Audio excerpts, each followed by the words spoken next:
All right, hello, hello, Hello. hello, everybody. Hello, Skirtso.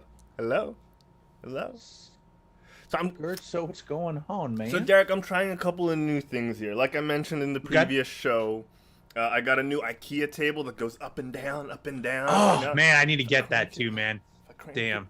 So IKEA fall IKEA, collection. dude, IKEA. Uh, you already heard it. Best of furniture.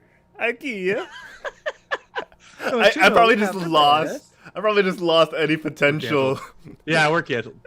Look at these Asian guys trying to be Swedish. No, but like that's one thing I genuinely like about Swedish accents, or at least like not Norse accents, Swedish accents is like Hmm. they have that sing songy tone to them. It might be a stereotype, but some of them really try like because it's Yeah. part of Oh the yeah. yeah. Oh yeah. It's 100%. nice. I 100%. like it. I know Right? people meme it, but I like it because it has that rhythm to it that's kind of appealing to me. Yeah. Yeah. 100%. Oh So, man. hey, new things. Yeah. What are Yes. these new things, Yes. Harold? Yeah. Tell them. Tell So I got it. I got that new table from IKEA, them. which means like last show you got like you couldn't see it quite as much, but because I'm able to lift my monitors up higher now, like my monitors are actually eye height for once, Oh, damn. right? So with that happening, uh, the the webcam was also higher. So I had to angle it down and it was kind of awkward. Mm, So I'm trying out placing the webcam on a stand, on a separate stand. So like now that I'm staring at the monitor, hmm. uh, it's actually not like I'm actually not going to be looking in the camera direction a lot now. So I'm testing that out. If it's Okay. awkward, if it's not, Okay. I think we'll it looks see. great right now. I mean, so I far think it you looks look fantastic. great. Your lighting. Okay, I have like two soft boxes here, and every show I still try and get on your level. You know what I'm saying? I feel like my lighting's like okay. Your lighting is It's just this. amazing. I think it's a subject. You're right. I You're feel right. like people don't understand like how much brighter lights are actually like when you're on stream. I feel like when I look at it, I'm like, oh, it doesn't look that bad. But when you're actually sitting here, this light is actually really bright. Yeah, yeah. It Like, looks look at like my it. hand. My hand is like, oh, now it's focused out. So never mind. I'm trying to. Francis, hello. What's up, Francis? So I'm gonna, Francis. let me try and turn some settings up and down. See if You see know, if I can I'm get some also in this results. weird debate, like if I kind of want to stream with a green screen. I'm thinking about it. I think it'd look nice. Like for scary games, especially just because, and I could always take it out for different games. It's just like for Yeah. scary games where I feel like you should be seeing all what's going on. You know what I mean? Yes. It's Yes. good. I think yeah, like for the show and for setups that demand more like natural settings, what you have now is perfect. But like if you Yeah. wanna like just shove yourself in a little corner while the viewers while the grasshoppers watch your full view, get the full frontal, if you know what I'm saying. Yeah. Yeah, Oh, green man, screen. yeah, I green definitely screen want to it. do it. I do the dream one day is to have like Doctor Disrespect levels of green screen. Sorry, you just Yeah, said Doc Dick for a second. I did. Whoa, that's how we got banned from Twitch.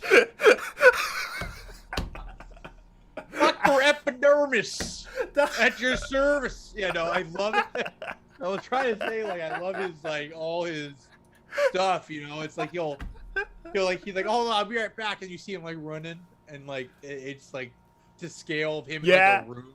I love that. I'm like, damn, that's like one day. That's like the goal.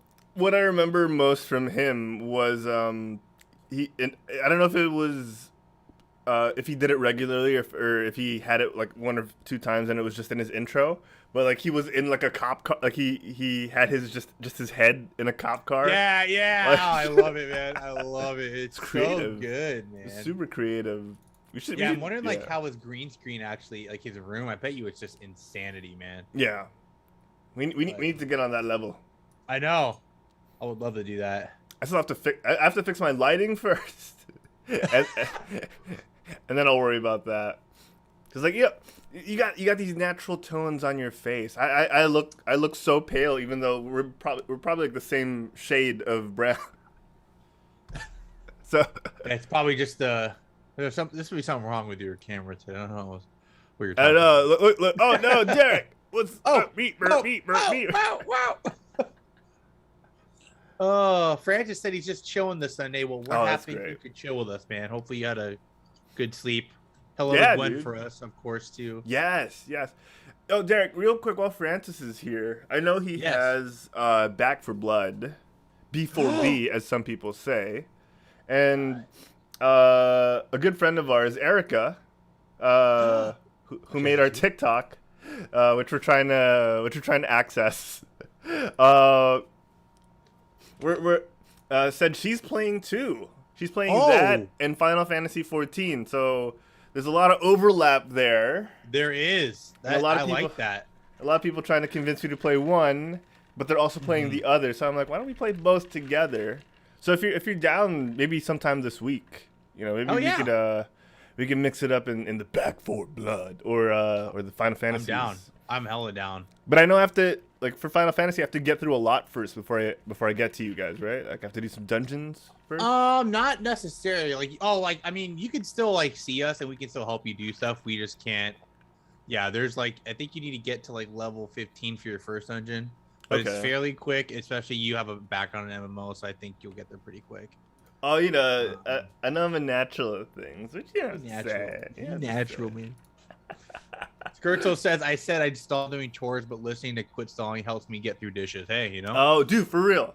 I like that. I like that. Like listening to podcasts, like Quit Stalling Geekcast. And that's really what gets me through chores because, it just makes, you're missing that one element. Like, you're engaged in everything. Your eyes have to be working, your body's working, but your ears aren't really doing anything. Yeah. Right? Yeah. We don't want to hear that running water. Ew. It's the same for me for driving, for jogging, right? 100%. So yeah, man, perfect. That's how I was able to catch up on, well, not all the way, but catching up with Dungeons and Daddies on my walks. Dude, I'm getting close, man. I'm at 40 something now. Oh, and it ends at 68. Yeah, 60 plus 1. I think what's happening? It's I don't want to say spoilers. Maybe people might listen to it, but yeah. They got something back. Okay. And they're currently. Oh, you know what? I'll just say this: they got saved by a snake. That's what recently happened. But, a snake. I hear the music. I think. Oh, do you hear the music? Doom, doom, boom. And did it pause down? Now it did. Yeah, now it's gone. Weird. Okay, you're not supposed to hear it yet. It all of a sudden it was just very random. Gosh, It just popped up. Oh, you know what? Yeah, I don't have my stuff set on default. That's what. Hold on, let me adjust things here. But yes, chat. Everyone else, how are you guys doing? How's everyone doing? Go. I've been I got what do you call this? I applied for this creator program for this game a while back. Oh, okay. I don't know if you heard of it, but it's called Lost Ark. Lost Ark. Should call it Lost Ark. It's basically you Diablo. rascal. It's Diablo, but I mean, people are saying it's Korea's #1 ARPG. Oh. But it's really fun so far. I got accepted and they gave me a closed beta key. I'm trying to ask for extra code so I can maybe invite you and Francis or something to play. Heck yeah. Yeah, but dude, it's so far it's I'm liking it a lot. It's very fun. All the enemies explode. Very Diablo feel. Don't really mind much of the story. I'm kind of just breezing through the stuff just to go through all the classes. But oh yeah, it's very cool. It's very right now. I was playing that a couple days ago, but that and Animal Crossing had a new update. Is Tracy back on it too? Man, dude. Not yet. On the road. Dude, it is I don't have it. So Chloe has the DLC. She bought it, but dude, the other stuff, it's wow. I'm getting all this stuff again. What was that? It's crazy. Yeah, I'm all these well, not really new villagers, but like kind of there's like little light quality of life changes that they needed to add. So I'm able to like go fishing again. I'm trying to still catch every fish and every bug, and there's like sea creatures now. You can like dive and get them. Snap! Yeah, it's crazy. My favorite part, which is in the DLC, is like you can actually finally design your villagers inside their house. You can actually move the stuff around. Oh, finally! I know, and I made like a One Piece theme island, and I could never do that. I'd have to give them the item and hope they'd put it in there. Yeah. Now I can just make it. So that's like crazy to me. Yeah, that's pretty cool, man. Very cute stuff, and because I know that was a frustration back in the day. Yeah, it was. Yeah. It was, man. It was. But the thing that's more surprising to me is at this update, they're not having support for the game anymore. It's like the last. Oh, this is the last patch. Yeah, this is the last patch they're doing. They said last major patch, but then they also followed up with that and was like, we are stopping support after this patch for this game. So, kind of curious. Like, I mean, it's surprising because it did like Quarantine. That game was huge. It was like I think at the time the #1 game. Like it's only been a year. It's only been a year, right? And it's like. So to me, I'm either thinking it blew up more than they thought it would, so maybe they're doing a bigger Animal Crossing. I don't know. I can't really think. Like, I mean, they could do like a city, I guess. I mean, this is an island. The old ones were in a town, or like maybe they could do like some country where you can just like have people live with you and stuff. Because you can't do that on this one. You can't like have friends come over and make a house or Joe in the chat said, "Ew, Animal Crossing." Joe, what you got against Animal Crossing? I don't think he ever got into it. Okay. Respect. I'm just wondering. Yeah, it's not for everyone. It's very like if you're into Sims and you'd love Animal Crossing if you love Sims. Okay. Yeah, like I try to tell people that like Sims or like maybe I don't know. I don't want to say survival games, but kind of because you build stuff. Okay. Some villagers even have trash on the ground of their homes. Oh, really? Bevo, I did not know that. Is that true? That's funny. That is funny. Oh man, yeah, they can like go in your house though now. It's like there's so much more interactive. It's it's always cute seeing them sing in the plaza and stuff, man. That's like my favorite part. Oh, that is. I live for that. I live for that, dude. I live for it. Actually, one thing I need to fix up is the videos we're talking about today. Oh yeah. Let me get that on screen too. But we're just about good to go. I want to talk to chat in the show. Oh, I was gonna say the thing that sucks about that game too is like since I didn't play for so long, I had like all these weeds. Wasn't as bad since my village was all water based because I made it like. So I had some weeds like here and there, but it was just kind of like, okay, I got to catch up with this guy again. I got to do this again. But gotta pay that one guy back. You know what I'm saying? I honestly just got everything from Chloe because she just Nom took the freaking. That guy's a menace. You heard it here first. You heard it, Spider-Man. He's a con artist. Don't believe him. He's a menace to society. A loan shark. Yeah, they added like a mobile ATM machine too now. Well, not really mobile, but like you can. What I do is I kind of like cheat it a little bit. They actually added that in like a storage system. So if you put these storage boxes throughout your island, you could open it and it would access the storage in your house. But I just keep it in my inventory. So when I want to get some in my house, I pop out the storage bin. I just open it. Oh, I need this in the house. Cool. Put it back. So that's what I'd be doing. Big brain plays. Yeah, right? You can do it with the ATM too, so it's nice. It's like, need some more money? Hold on here. Boop, pop it. Get some money. Big brain plays from Sensei. But yeah, honestly, man, I'm all for the I just want to collect everything, like all the paintings, all the fish, bugs, and critters. That's what I always love that the most by Animal Crossing was just collecting all the bugs. It's like Pokemon in that sense. That's probably why I like it so much. I mean. That really is the addictive part of these games, right? Is the collecting. Yeah. Gathering everything. And this one, you have to actually, if you don't cheat and time travel, but like you have to really wait certain times of year to get certain things. You know what I mean? Yeah. So it's like, oh man, I gotta wait for like summertime. Fine. But do you? Yeah, I know. I can't bring myself. Chloe time travels. I can't do it. Marty. Oh my god. We have to get back to the future. I gotta actually hold on a second. Hey Chloe, can you hear me? Can you send me that video of that car. Ooh. Dude, we went to go when we were seeing the Eternals.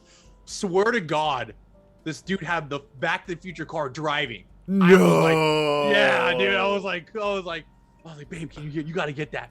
You got to record that. Shoot. Oh man, it was. I'll try to send it to you, man. It was. Yeah. Please. It was Don't so need cool, money. man. Don't need fame. Don't need a credit card. I was like, what year is it? What year is it? Are we really going to the movies? Dude, I saw a meme recently where it was like, what year is it? What year is it? Then he looks at the window, then it says, Skyrim coming soon. And he's like, what year is it? What year? That doesn't help me at all. I know, right? A cosplay DeLorean. You know, I haven't seen the movie in so long, Skirt, so I have to actually look at the video, but it was pretty damn close to being spot on from what I remember. Like, I noticed it from here. Let me see. Chloe sent it over. Oh yeah, man. Let me hold on here. I'm trying to think of where I can send this to you, dude. Yeah. Now, oh yeah, man. This is insanity. Let me save this. Oop. I probably have to email this to you. Oh yeah, assuming. Send it over. Yeah. Which I'll send it and you're gonna be like, oh my God. Harold, Sylvester, Mariam. I mean, who?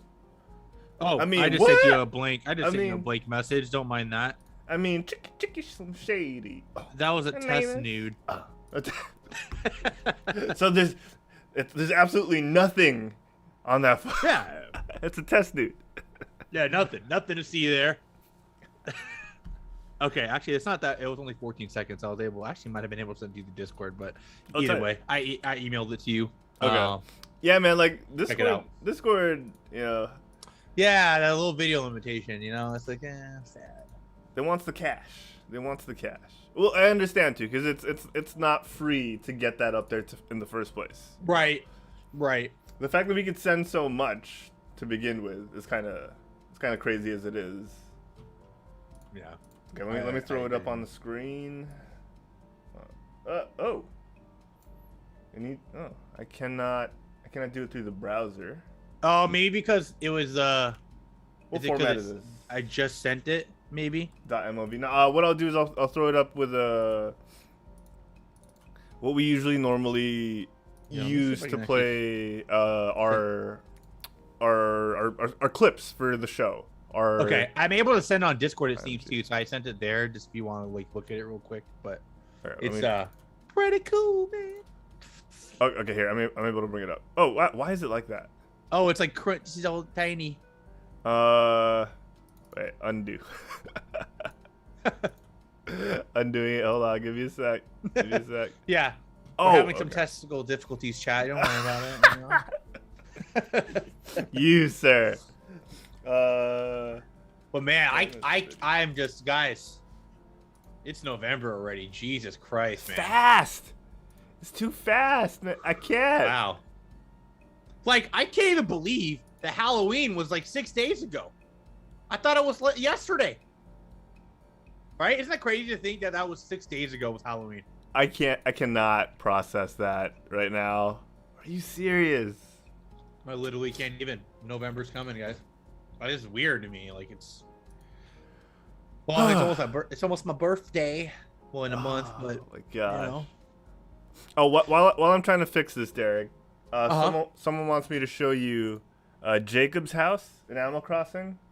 Here, let me show this. I want to see this. I want to see this. It's Oh my God! Oh my God! Oh God! Why, Jake? Why? What? How are you happy in that trash? It's awful. It is. Look at that, man. The little grass moss thing there. That's ridiculous. Oh my God, that's loud. I'm so excited though, man. Yeah, I've been streaming it a little bit too. I don't have the DLC. The DLC is pretty cool though. You can, like, for those who don't know, they have you can go to like other islands. Not really other islands. How you basically have a hotel job and you make a vacation dream island per villager or whoever's there. So you basically potentially have all these different types of islands where you can change the weather, the time of day. You can set up like the houses so much cleaner, and Oh, man, wow. it's very cool. Honestly, it's just another way to pretty much build another island, like theoretically, but very cool, man. Awesome. Okay, wait. I'll show this clip while we're in the middle of the show. I'll show this clip in the middle of the show. I like that. Because I want to start. I mean, you see the back though, just right there, right? It's insane. I saw that. I was like, what? Wait. I can't wait for chat to see it. You guys are gonna love it. Let's start. Let's go with. Oh, what did Scripto say? A cosplay DeLorean? Yeah, no, he said or just DeLorean. I said I'm pretty sure it was close, but you can be the judge when you see it. It's pretty good. It looks legit to me. I was breathtaking. I was like, it's hard to like, and I had to like, I was like trying to keep speed up because we were on the highway. So I was like, okay, I'm gonna try to keep it like, so that way. Yeah, dude, like Scripto. Okay, you'll see it in a second. It's not just a regular DeLorean. It has the stuff. Okay, so we'll get to it. We'll get to it. Let me kill the bed music real quick. Cause murder it. Murder the bed music. Murder beats, not people. All right. All right. Here we go. In 3, 2, 1.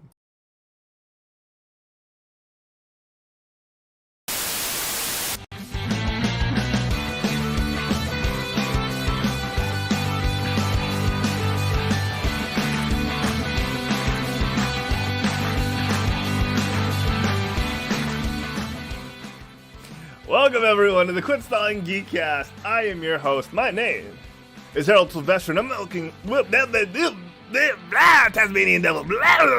I'm welcoming you to the Quit Stalling Media studio on this fine Sunday afternoon. Ladies and gentlemen, we got what if to talk about today, and a couple of other things. So stick around. And with me on this fine episode is a man known to his grasshoppers as the sensei of humor. Ladies and gentlemen, give it up for Derek O'Brien. Hello. Oh, I just had this cool, toy I had to show you guys. Konichi, what is up? What? I was born in it. I got this little cool Sub-Zero looking mask. I feel very hip. No, my mom. Let's cut the crap here. I got gifted. My mom was in Cali this weekend or for the week, and she was like, "Hey, I got you some cool stuff," and I'm like, "Oh, did you now?" And this is one of those things. So very cool. It can like match your voice, and also like there's like different modes. You can just like make it do that. It can just. For the people watching or listening to the audio version of the podcast, so what Derek's holding up is a light up mask. It's a regular face mask. Well, not so regular actually, because it's got LED lights that match his voice. Yes. Like they blink and unblink based on the sound waves emitted from near the receiver. So it's pretty epic. It looks very sick. It looks very Gundam-ish. Honestly, the thing I like about it is the shape of the mask. How like it looks very cool. That's like my, honestly, that's my favorite thing about COVID. Like, despite everything being horrible, is that some masks that you can wear look pretty badass. Yes. Like, I really want an Oni mask. Like, I'm probably gonna try to get one for Christmas on Etsy or something. But man. Now's the time, guys. You want to look like ninjas. You want to look like cosplay, pretty much. There's an excuse now. Yeah, Derek, I got a caption for your Oni mask. When you post it, it's Onichi. What is up? I was gonna say like what I say on my when I play with the Oni demons on my scary stream. Subscribe to my Oni fans. My one and only. The water kind of gave me cover there. They gotta Oni up the money. Right.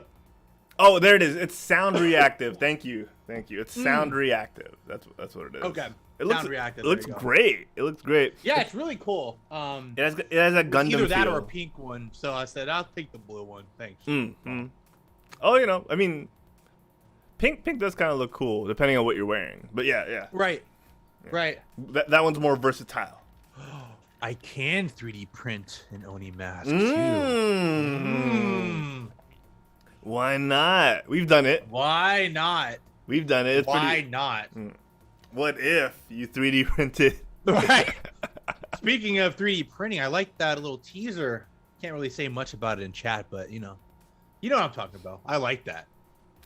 It's very, very cool, Harold, that we made. I like that. You know, I don't want to get ahead of myself. You know what I mean?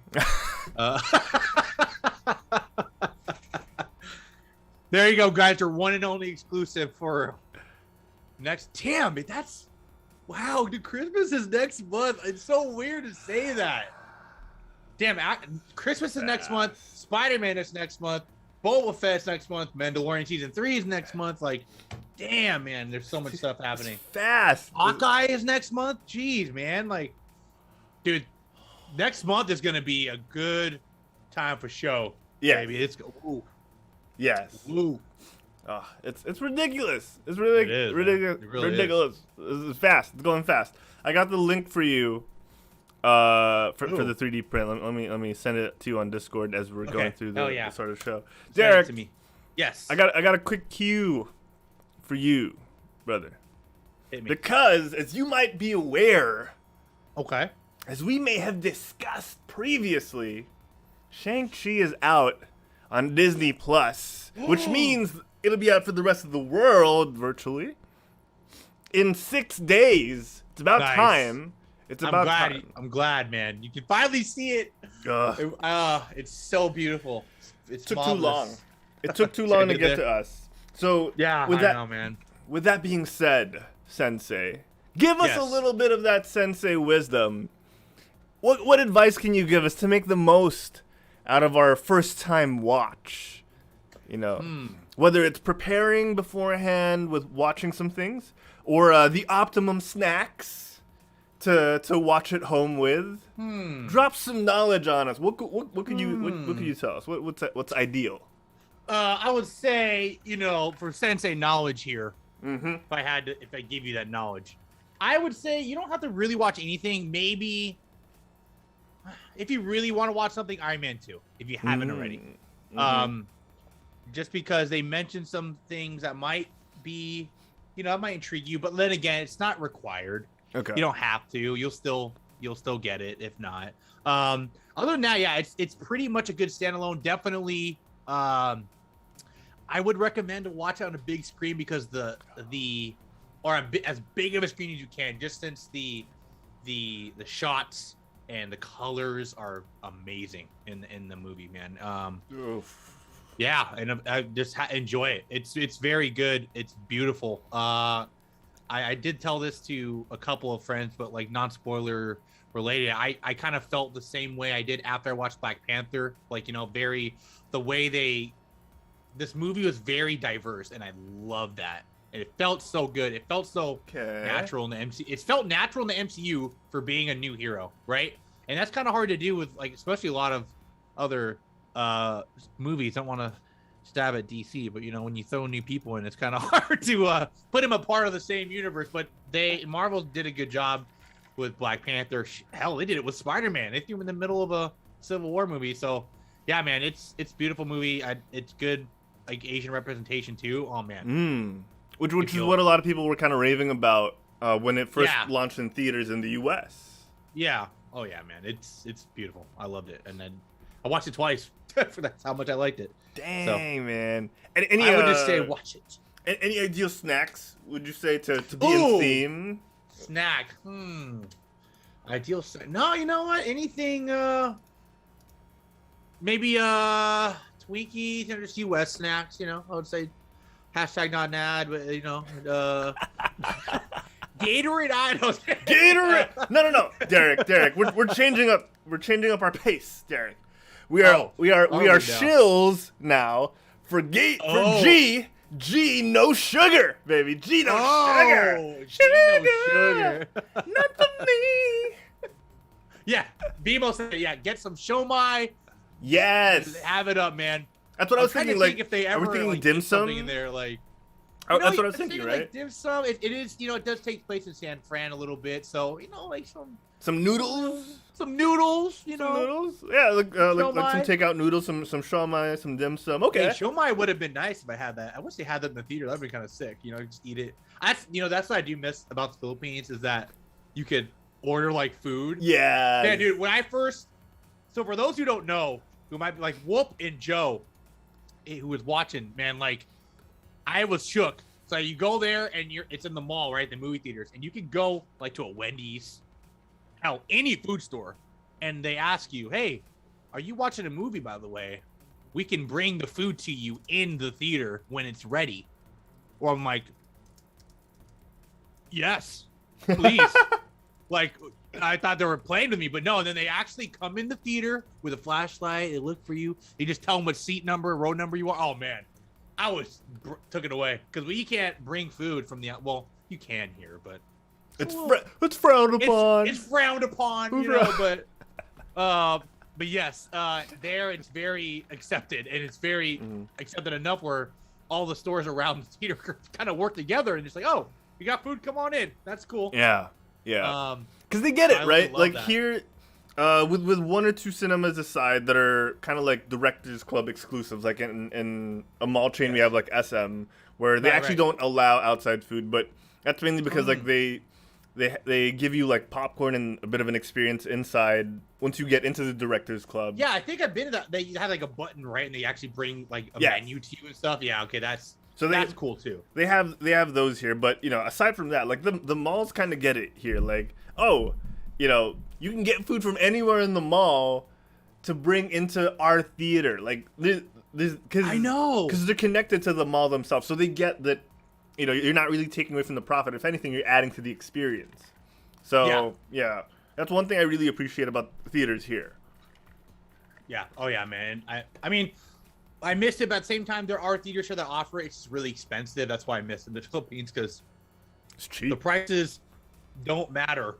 It's like different. You know, it's like Wendy's prices, and then your movie prices. There, it's like the movie has all the nice food and stuff, but it's like Disneyland, man. It's just over expensive. But I was like, well, I'm not gonna not eat something when I'm watching the movie. Because it's just a waste of an experience. It's a waste of an experience. Yeah, it is. But yeah. Yes, any snack is fine for the movie. Show my if you can. Like what Beamo said, that's perfect. Excellent. I think I'll set that up because you know we will be watching from home here. Yes. In the Philippines. Oh yes. Set that up. I'm gonna get some fried rice, some flat ice. Get some flat ice. Get some shawmai. I'll set that up. I'll set that up real good. Oh yeah. Hell yeah. And I hope everyone at home enjoys Shang-Chi premiering. It says Friday on Disney Plus, which usually means midnight in the U.S., which is around 3 p.m. here, just like The Mandalorian. Yeah. Just like What If when it premieres on Wednesdays, and same with like a lot of all the Marvel stuff. That it's like it's usually 3 p.m. here in Manila, midnight in the U.S. So I'm excited. I'm hoping people have a good reaction to it. I can't wait to see it. I hope it's not another Mulan. in terms of reaction. It's so much. It's so good. Yeah, it's so good, man. I know you're gonna love it. You're gonna love it. It's a beautiful movie. I can't say enough about how beautiful it is. You know how hard it was, Sensei, to compartmentalize that part of my brain for so long. I know. Oh my god, I know, man. It's like. It's gonna be hell for Spider-Man. Like Eternals, I still can't. Yeah. You know, Eternals. Yeah. It's premiered there. I'm gonna ignore it for now. But for Spider-Man, but you guys are getting Spider-Man there, right? At the same time. We're hoping, but you never know, man. We just like lifted restrictions a little light. We made restrictions a little lighter now. Things are at like 80% capacity, I think. So it's kind of sketchy because numbers could spike within the next month, and everything's gonna shut down again for Christmas. I hear you. You know, so we'll see. They're actually the theater we went to. They the last two movies we've gone. They actually ask for your vaccination cards to go in. So I love that. Yeah, it just feels a lot safer. Yeah. And not a lot of people go to our theater anyway, so it's kind of nice. But I'm just like, oh, that's kind of cool. Like, you know, they ask for it. That's excellent. That's excellent. It's safe. Yeah, I like it. Yeah. Oh man. Well, I'm glad. But you know, speaking of theaters, Derek. I know you saw something. We were talking about this in the pre-show. You saw something in the theater You I did. You kind of want to talk about. Yeah. What did you see? What did I you saw Eternals yesterday. Oh, mama. Oh, What a my- cast, first of all. Yeah, man. Mm. Oh, man. I haven't seen Angelina in a movie in a while. That's just me personally. I think Maleficent might have been the last movie I actually watched of hers. Oh. Yeah, it was a long time, but man, she's still got. She's a great actress, man. She did We're not very going to spoil well. anything for those. Yeah, I will. Yeah, I know people are afraid. I know people are afraid. yeah. Right now. We're not doing that today. We're gonna wait till Herod watches it, and then we'll give you guys a review. It's very. I liked it. It might not be, the same cup of tea for a lot of people. It is a more, without spoiler, like more story movie. It's not like crazy action packed like you might expect, but which I like because I don't know anything about the Eternals. So, Gotta build that world. overall, I loved it. I enjoyed it. It was good. It was funny. It was a good movie. If anyone's wondering, is it worth it to watch in the theater? I say definitely. If you do watch it, there is a post-credit scene and a mid, so there is two. Just for those wondering, should I wait for the credits roll? Yes, there is two. And they're both they're both pretty. Yeah, they're both pretty good. Like I would say you won't like. Oh, tight. Yeah. But I will say that I think I'm trying to think. I saw another movie. Oh, Venom 2, but that was a while ago. That was last month, but that that was the post-credit scene where I think everyone should watch, and if you haven't, you need to. That was really good. But in the theater itself, Derek, you know, we talked about the Eternals, and we don't want to talk too much about it. We don't want to pre-blow people's minds. Of course. But you did mention you saw something else in the theater. Yes, I questioned. Or on the way. I questioned what year it was. I saw from the distance what I thought to be the Back to the Future car, and upon closer inspection, I embraced my Toretto and sped up, and I said, "All right, babe, whip out the camera, and here's what you see." Oh dang! It looks so good. So you actually saw a DeLorean that's souped up. It looks like it's from the movie, dude. Right? It was like, look at that, man. That is crazy. Like the back, the sides, dude. Like, even just seeing that car being driven around was already something in itself. But then you see all that, man, and it was just like it was an older male gentleman. So I'm sure somebody that would just appreciates it, and it was pretty awesome. And he's driving it. He's not keeping it in a museum. You know. Right. I was hoping he looked at me. I was gonna be like. Or what would you have done if he looked at you, like threw up like an almanac or a newspaper, and was just like, "What year is it?" Oh my god, I would have fucking freaked. I would have loved anything, but he was just showing like, yeah, I know. Oh yeah. Looking straight with his glasses, shades on, you know. I was like, all right, man. I think he said he had his goggles on, he had his rubber gloves, and if he had like the whole outfit, that would have been way better. He just had the window rolled down. Oh, dude, he could have killed it. Marty. Was it going 88 miles per hour? No, it wasn't BMO, because otherwise it would have traveled through time. We were going like, I'd say roughly 75. We were going pretty fast on that highway. That's still pretty fast. So everyone was going pretty fast. So it was like, I had to catch up to that guy. But, was it Biff or Doc? You know, if I had to based on what he looked like, I think it was a Biff. It's more of a Biff. More of an older Biff. More of an older Biff. Dude, I love how old Biff looked like Donald Trump. I know, he really did. He really did. But the best time travel. That was cool to see that, right? I have the best time travels. The billions of years.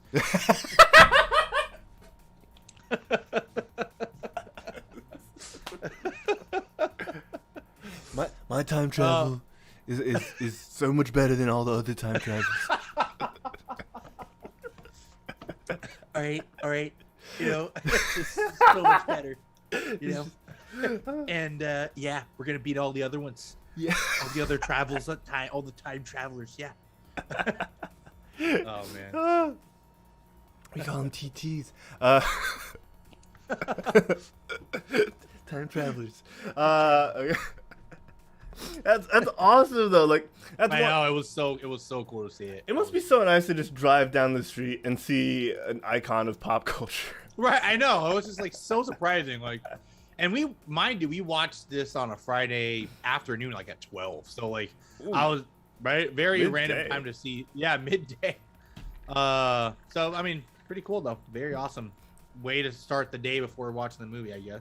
If I think about it though, a man that has the money to own a fully souped up DeLorean probably doesn't have to work. You know, he's probably set. He's Good point. Good point. Yeah, that is a great point. Yeah, he probably just he's just showing off at this point. he probably just came back from the future. You know, placed a couple of bets on a couple of games. He's like, I'm feeling Back to Future Friday today. Let's pull out the DeLorean. Maybe tomorrow we'll do the Batmobile. Oh my gosh. Soup Okay. Saturday. Quick question: which Batmobile would be your daily driver out of all of them? Ooh. Quick question. Ooh. Daily. Which Batmobile, huh? Yeah, because like I daily might- driver is a tough one because you can't do the tumbler. You can't do the Yeah. Bat tumbler because that's although it's one of the most badass ones. I honestly, oh man, I might actually say the George Clooney Batmobile. It's pretty nice. It's pretty Yeah, nice. I like that one a lot. I like the Christian Bale one, but it's just beefy, man. It is. It's too much. It's so too much. It's too much. Like the other one is like too much, but a good too much. Let I me like- bring it up yeah, on I screen think- for people. Yeah, George Clooney's for sure for me. You don't want the Adam West one. You can. It's called the Cybertruck. Oh yeah, you're right. Oh, It is the a Cybertruck. Dude. Yeah, the Cybertruck. I The forgot about Michael the Keaton Cybertruck. one is pretty good too, though. But Am I getting this one right? Hold on, let me bring it up. Is this the Keaton one or the Clooney one? let me see. bring it up on I can screen. definitely tell you. I think that's the Keaton one. This is the Keaton one, right? Yeah, yeah. I think I remember the Clooney one had a almost like blue window. And it had like LED lights in front, right? Yeah. Let me see. It was I think Batman Forever. Batmobile might be. If you I know type that in, one it looked might more be. like a toy. Yes, it was. But yeah, and that's why I think I like it because I think nostalgia in me would want to drive that around because I had the toy. Oh yes. And the Batmobile was just cool. That was the Freeze movie one too. So I love blue. Blue's like my favorite color. So oh yeah. oh yeah. I'd be Derek, like, yeah, what's I would have to go with Adam West's. Adam West one. That's Adam a good West. one. That's a good choice. Hey, that It's so nice. It's stylish. It's stylish, man. and it's in theme with Quit Stalling, So Oh, that's true. It is. I just hop out with my QS shirt, To the Stallmobile. Derek, can you drive? I'm not feeling too good. Yeah. That yellow just pops skirts, all right. It really It does. does. It really does. Yeah. It's nice. They had a movie. Benchwarmers. I don't know if you guys seen that. It's with I almost said Deuce Bigelow with Rob Schneider, and it's about Rob Schneider, the guy who plays Napoleon Dynamite. God, Bill Hader. No, not Bill Hader. What's his name? God, I know his name, and it's gonna piss me off. If I don't remember. I'm gonna throw it up. Hold on. Yeah. I'm gonna see his name and like be like, oh my god, that's who it is. John Heder. John Heder. John Heder, yeah. He's in there with Robert Schneider. And the guy who drives that car, I forget his actual name too, but he's I'll pull it up. But basically the movie's about like him, Rob Schneider putting together a little kids baseball team, and but they're like a team of bullies, but like one of the bullies' dads was like really rich. And then they had that he one. had that car, and he drove that car to one of the games. This is the one with what's his name, right? Where like the David Spade's in there too. Yeah. Yeah. They had that They had that one guy in the enemy team who was like a Cuban import. They were like, can you show me some identification, Carlos? And then it just says a piece of paper. Yeah, like, just a piece of paper. 12. Yeah. looks legit to me. Yeah, it's the same. I think it's Happy Madison. I'm pretty sure Adam Sandler directed it. But Yeah, it has to all be. the same guys. John Lovitz was in there. He was the guy. John Lovitz. He was the guy with the car. and he was like the rich guy. But he had a lot of. I think he had Kit's car too, but Oh, I think I wow. remember Batman's car in there as well. John Yeah, Lovitz was John a Lovitz. was a talented comedian. Yeah, he was. He was on Friends too. He was really. He was on Friends. Yeah. You're right. Yeah. I love John Lovitz, but there's some roles where it's just like, all right, this is a bit too much John Lovitz for me. That's Yeah. Some Wedding roles Singer are was great. Him and Wedding Singer was perfect. Yeah. Yeah. Yeah. Oh man, this is Different time for sure, but like he was so very good. Yeah. All right, Derek. To transition to our main topic of the show, I want to ask you and everyone in the chat. What are your favorite zombie? What is your top zombie movie of all time? At least give me of recent memory. Like off the top of your head, if you're gonna watch one right now, it doesn't have to be your favorite of all time that you can't live without. Like if you're gonna watch one right now, what would it be? It would be the first Resident Evil. Oh, with Mila Jovovich. Yes, with Mila Jovovich and Michelle Rodriguez, if I'm not mistaken. Oh my God, was she there? He was. That one, just because I think that, just for the fact that watching that movie was kind of around the same time I got into the zombie thing, because it was very cool. I mentioned on the show a couple of times, but growing up, my dad played all the old Resident Evils, and he'd make us kind of lay and watch him play. It was very, very creepy. I used to be horrified of zombies. If you guys haven't played the old Resident Evil games, they were like the slow zombies, but man, they were creepy. But the first Resident Evil movie was very badass, and it was about Umbrella, and you see the zombies, and I thought it was amazing. I mean, it's not like a great zombie movie. It's nothing compared to like World War Z and other stuff like that. But I mean, it's like, for me, when I hear zombie, I automatically think, or I originally go to Resident Evil, because that's the first time I was exposed to a zombie was in Resident Evil. So I would say the first one for sure for me. Awesome. Like, just for the nostalgic and childhood value. I did not remember Michelle Rodriguez being in this. Yeah, I had a crush on her back in the day. Yeah, so man. I Why wouldn't remember you? that. Why wouldn't you? So she was looking good in that movie too, The funny thing is, if you pull like this shot, like the shot I'm showing on screen, sorry for the audio listeners, I would have just thought like, oh, it's just like, if you give me no context, I would have just said, oh, this is probably a scene from SWAT that was deleted. Or Fast 12, where she came back and This is a sneak preview at Fast 15. You never know, man. That could be behind the scenes of the next movie. Oh, for sure. Oh man, for me though, like while we're waiting for chat, for me, the one I'd have to watch immediately, I think it'd have to be Zombieland. Oh, that's a good one. That's a good one. Yeah, like the fact that they were able to turn it into like this really fun movie with like, oh, these are the survival rules for living a zombie. I really found that awesome, and it really changed my view of Woody Harrelson, because most of my exposure to Woody Harrelson was as Cheers was him as the bartender. That was him, right? Oh yeah. The trainee. Woody. I think so. But why are you looking at that? That was a good choice.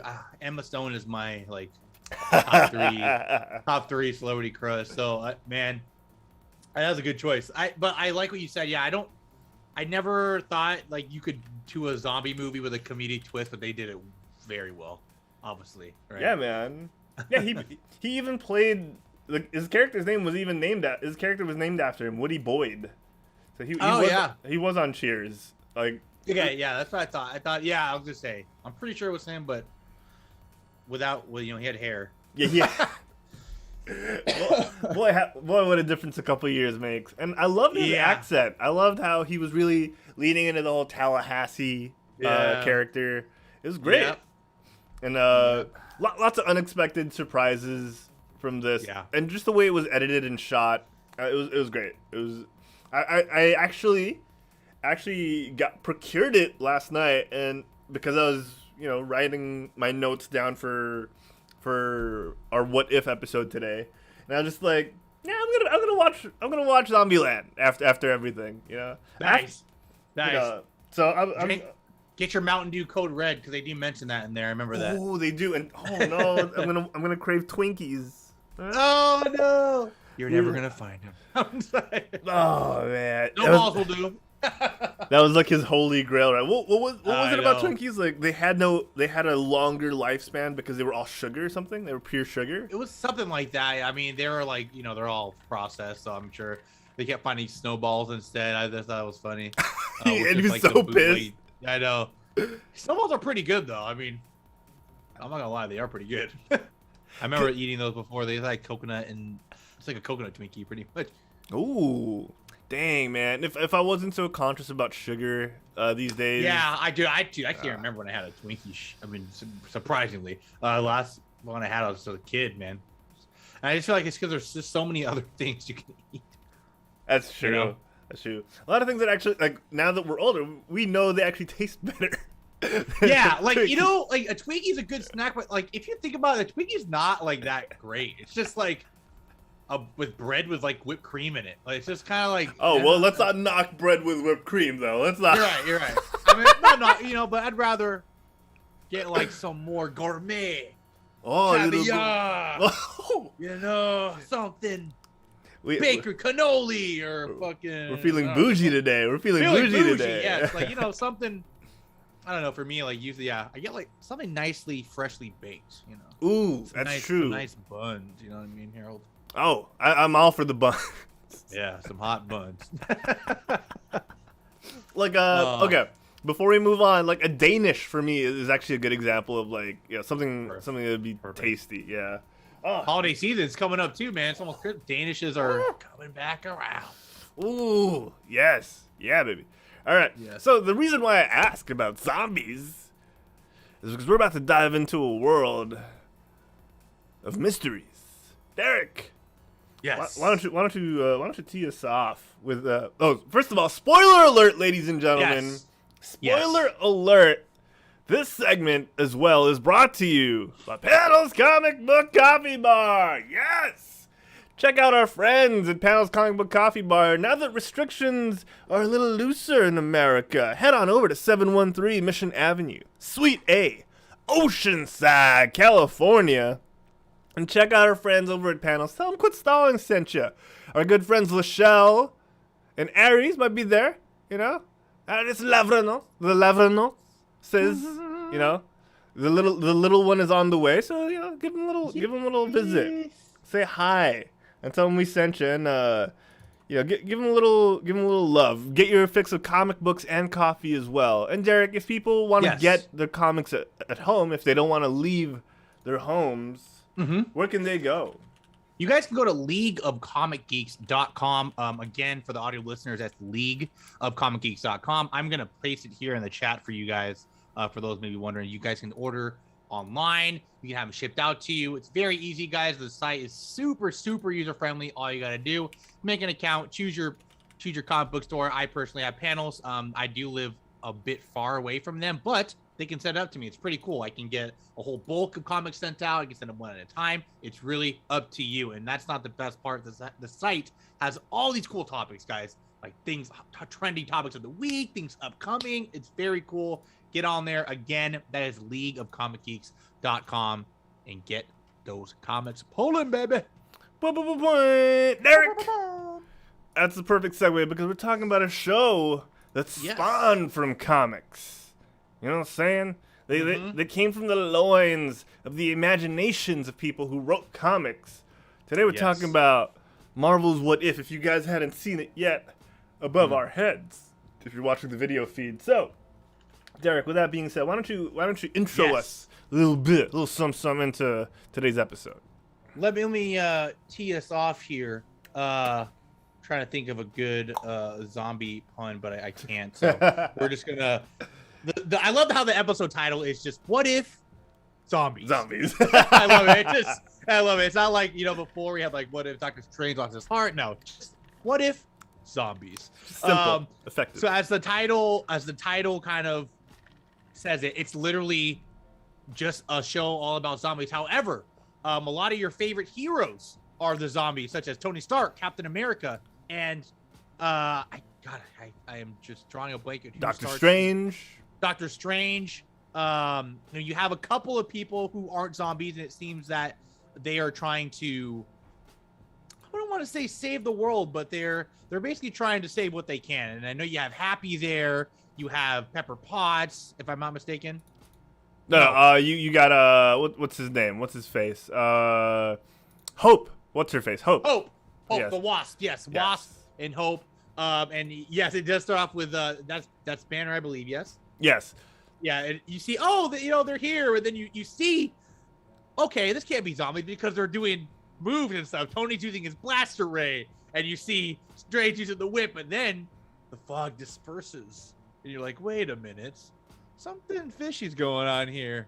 And yes, your favorite superheroes, or most of them, are zombies. And man, it was that was a twist in itself, like just seeing that the zombies could do the moves, like the repulsor ray. They're not crawling like, you're just like, oh, if you think about it, you're like, oh, let's just shoot them in the head. Nope. Nah. They're literally superhero zombies. It's crazy, right? Because when you think about zombies, your mind immediately goes to, oh, they're brainless. They're just gonna shamble through and make their way towards you until you're tired and worn out, and they eat you. But you got Wong and Strange doing the magic ring thingies that teleport them. You got Tony having the full enough cognitive power to use his repulsor rays, like you said, and fly around. Yep. So these aren't your normal, average, everyday zombies. They're these people, but they just want brains. That's like their main core function, and everything else is just there to support the fact that they want to eat your brain or turn you into a zombie. I guess. And I gotta say, it's a good twist from seeing the last Wasp or Ant-Man family member brutally murder the Avengers. Now it's used for good. It's like, I feel like this is a recurrent theme going on. The power of the Ant-Man family, like, damn. Like, it's quite right. Like, just army of ants shredded, those zombies. So it's just like, it's crazy to think how much potential, I guess, they actually have. And we see it here, right? Obviously, you have Hope kind of leading the team here. She would be, I guess, the equivalent to the Captain America. Like, she's definitely the head and making the choices, it would seem. And then they Spider-Man and Spider-Man, thank God, is not a zombie. But yes, I do love how the goal is, they're trying to get to this safe place where Vision is. But then, Harold, something was kind of interesting. A Vision we didn't expect to see. Oh, yes. That's true. we got to see kind of Psycho Vision, and this is actually very on brand. A lot of people might be shocked at first. I was, but it's very on brand. So what Derek's talking about is the Vision in the episode is actually sort of sacrificing living people, or at least parts of them, to sustain zombified Wanda, keeping her alive. And it's really messed up, because we find out his current victim is Chadwick Boseman? Chadwick, is Black Panther. T'Challa, yeah. Oh my gosh, this was It made you think, that it was one of those kind of bait and switch, like he said, "Hell, come here, it's a safe house." But then they get there and they're like, "Wait a minute, what do you mean, run, get out of here?" And then you're like, "Oh wait." Then you see the Wanda zombie, which was just, and even if you thought Wanda wasn't crazy, just wait till you see this Wanda zombie. It's just, dude, my God, she was just crazy powerful. And like Harold said, it was you kind of get it, like Vision. He's a very intelligent being, but at his mindset, he loves Wanda, and he's like thinking, you know what? I just gotta kind of sustain it, and she'll be okay. She'll be fine. And speaking of body parts to help sustain this, one very humorous head that we came across. you got Paul Rudd, dude. Paul Rudd. What? He's just a head. He's just a head. He's surviving as just a head. with this was because of Vision, right? I'm drawing a blank in the immediate here. This was because Vision managed to keep him alive. Yeah. Yeah, right. I think he found a way. Yeah, that was his kind of like excuse like, oh, it's okay, like you're still alive. I just have to like give certain parts off, and it'll be okay. And then that's what you see. Enter Ant-Man as a head, which was so funny. He was just so happy-go-lucky. He didn't even care, just chatterbox. And I believe it was Paul Rudd who was the. Oh, it had to be. Yeah, I loved it. So it was so funny. And yeah, then when the Strange's cape kind of helped out, was like basically gave him a kind of a body, but not really. But it was hilarious. It was a good. You know what's funny is the zombies thing, as creepy as it is, they do have their little moments in between. Yeah. Where it's like kind of funny because they're zombies, but yeah, very very cute as along with the kind of fear, I guess. Yeah. So what makes this episode shine for me, Derek, is it does also take that very self-aware tone that Zombieland sort of has. Yeah, like, that was exactly right. Exactly. Sort of like Shaun of the Dead, where they know they're in a world of zombies. They're not. That's one trope I've gotten sort of tired of, is people not knowing what a zombie is in relevance to the movie. So they're like seeing the undead for the first time. But in this take, everyone knows what a zombie is. Everyone's seen pop culture and stuff. So that they're very aware, and they take this tone where it's like, oh, yeah, it's similar to Zombieland, where it's like, oh, this is how you survive in a zombie world. Don't get bit, Yeah. Or else this happens to you. Have good hygiene because the virus will spread. So it's really hilarious, and they got Dave the Smolchin to reprise his role here.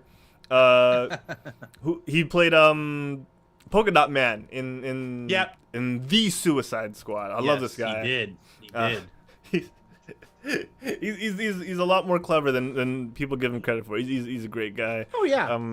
So that's what makes it shine for me, is it has that very self-aware tone to really undercut and really change it up, because it's a very serious issue at hand, right? A lot of their friends are undead, and we see it with the Bucky and Steve scene. It is not easy to handle something like that, right? Like as much as these people are virtually gone and irredeemable and unsavable, at the end of the day, these corpses were still your friends, and you still have those emotional attachments that you can't really get rid of. Yep. And yeah, it's very haunting, like just being able to see, like in this scene, Steve took down Sharon while no one was looking, and it's harsh. Right. It's very harsh. So you need that extra tone of humor to kind of get you through it without, because like in the previous episode that we discussed, it's harsh to see these heroes with all these plot armor die one by one. It's hard. It's heavy on the heart. It is. Sharon's right there. Yeah. It's funny because it's right what Harold's saying too is, the fact that it's tough for them because it still is their friends. It's still them in their bodies, which kind of just leads to the whole Vision thing. That's why Vision couldn't, not help Wanda by feeding her, right? Just because it's so hard for him to believe that she's not there. So, and yeah, you definitely you see that a lot throughout here too, which is nice. Yeah. And for those of you who maybe kind of glossed over the start when you were watching this episode, this is set in like the Infinity War, at the very beginning of the Infinity War saga, because you see the children of Thanos appearing. You get Bruce getting zapped by Heimdall. Rejoice. Oh my god. Like little speech he does. Ebony Maw. Jeez. Yeah. Come now and rejoice. Oh gosh. So yeah, I bring that up because you can't really do a direct comparison between this and an existing Marvel movie as much as we have in previous episodes where we kind of compared.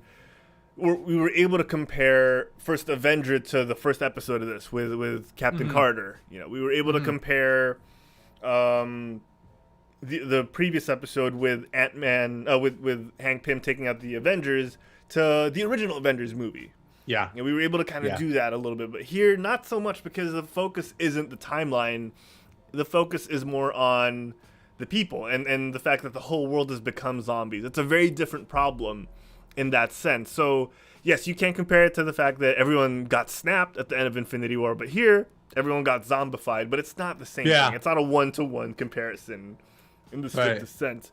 But I bring that up because, I still do want to get your thoughts, Derek, on how do you feel with this versus the Infinity War and Endgame kind of, or I guess the Infinity War progress, where in Infinity War, by the end of it, it was sort of similar. They lost a lot of their allies. Right. They had no idea if Hope, not the person, but the actual feelings of Hope were still there. They were very, because at the end of the day, the only people who were left were Black Panther, the head of Ant-Man, Spider-Man, and then maybe Hulk if he survived all the zombie bites, because it seemed like he was impervious to being bit. So, there's that sense of gloom, and in the same way zombie movies normally end, there's still like that tinge of I hate saying hope over and over again because they overused it with her name in the show, but there's still that tinge of hope. Yeah. So, I want to get your thoughts on how this compares to what we've seen in the MCU. Okay. Like I thought it was very, like, I liked their take on it, and like I was saying too, how the zombies, the fact that they weren't just like regular zombies for me was kind of, that put it on an extra level of, I don't want to say hype, but it made it that much better for me, the fact that these zombies are actually a problem and not more of a nuisance. Like they're actually like superheroes. So in that sense, it is kind of like very Marvel conflicted, because not only are they zombies, but like you said, going back on, they are their friends and they are having these issues, and they want to kill them, but they also don't because they're their friends. And but I like the timing of this, just for that last scene where you see zombie Thanos, freaking badass, like, not gonna lie. But man, it was so cool because you see the reason why I like this is because the main heroes were like the zombies, and you get to see the other guys who we don't see as much in the movies work together. We see them work together. So I thought that was really cool. And of course, What If has done that with a lot of these episodes so far. So it's amazing to see like the people who you wouldn't normally see work together, I guess. Yes. Very cool. Like, we get a glimpse of it in Endgame, right? Like, of course you get the whole fight scene, but you don't get to see a lot of it. So it's kind of cool to see these different aspects and stuff. We got to see Hope go the extreme and go giant, which we've only ever seen Ant-Man do. Yeah, I've only seen Scott do it. Yeah, to a huge toll in his body. Iron Hammer is saying, he's not gonna lie, this episode really creeped him out, and I'm with him. No, the zombies, they were really well drawn too, man. They look creepy. Yeah. And like you had those scenes that really give you the beats of there's real stakes here, right? Like, people are gonna die, and it may not be the most comfortable death to watch. Right. The most comfortable. Like, they're going to cut away. They're not going to show you someone, like, getting brutally eaten alive, but it's not going to be that much easier to watch. Because sometimes, like we said in the previous episode, where we discussed What If, sometimes not seeing it and leaving it to your imagination is actually worse. Right. Yeah. Right. So Ion's saying, zombies using sling rings really set the tone for the rest of the episode, and I agree. Right. Yeah, like we were saying that too, right? Like, at the start, you're like, oh, okay, there's a zombie. It's nothing. Oh, pew. Nope, they actually can do all their powers still, and they're like undead theoretically. So it's like, damn, god damn, how you gonna kill these guys? So. It's terrifying, and it's interesting to think of a world where I function the same, except I have an unbearable craving for brains or flesh. Right. Like, how does that work? And this is pretty much it with superheroes. Ion also says, imagine Ebony Maw being a Karen with his voice. Oh my god, that's the worst Karen ever. That would be the worst. He kind of like already is a Karen, like shh, like he goes to the shh and the listen and rejoice, very like, listen to me, I'm right, Oh. Oh my gosh. Yeah. Like overall, Yeah, there you go. Does this animal speak for you?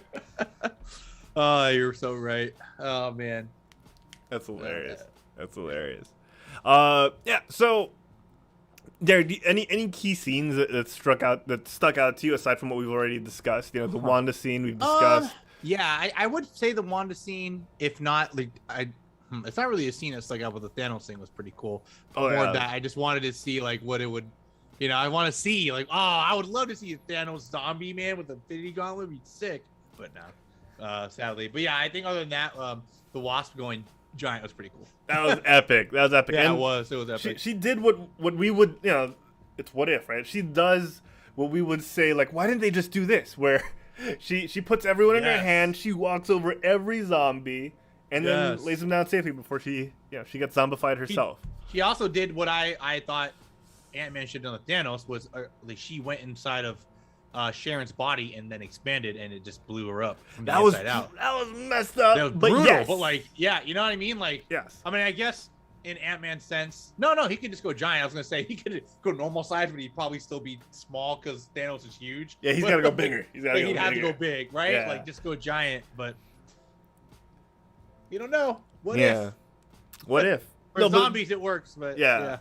That's crazy. And yeah, it really opens up the possibilities to what they could do in the future with this series. But we do have one more episode to talk about, Derek. So let's give our verdict on this one. I'll kick things off. Back-to-back episodes where they play on Hope's name over and over again really felt tiresome. We're hopeful. That's what it is. Yeah. We're just trying. They want to be hopeful. It kind of took away from her nice speech to Peter. For me. I don't know. I don't want to. I don't say it was the same for everyone, but it was kind of like, man, we could have used a one episode break between hopeful episodes. Yeah. But I still enjoyed this. I still feel like this was a strong episode. Unfortunately, I have to say that for me it felt rushed. It felt a little bit rushed. Okay. And that's not because it was a bad concept or a bad show. I think this actually could be a feature-length film. No, right. I agree. Story. I think exactly with that. If not its own limited series, like, have its own what if zombies, Marvel Zombies miniseries, because it feels like there's a lot of story to tell here. Mm-hmm. So, it started strong, but I think it was concluded too quickly because they weren't sure if this would latch on. Maybe they wanted to get the concept out before and prove to the execs, like, look, people love this stuff. We got to do more. Yeah. You see, we got to do more. We gotta make a whole series on this. See? Yeah. See. So for that alone, I'll still give it a 7. Okay.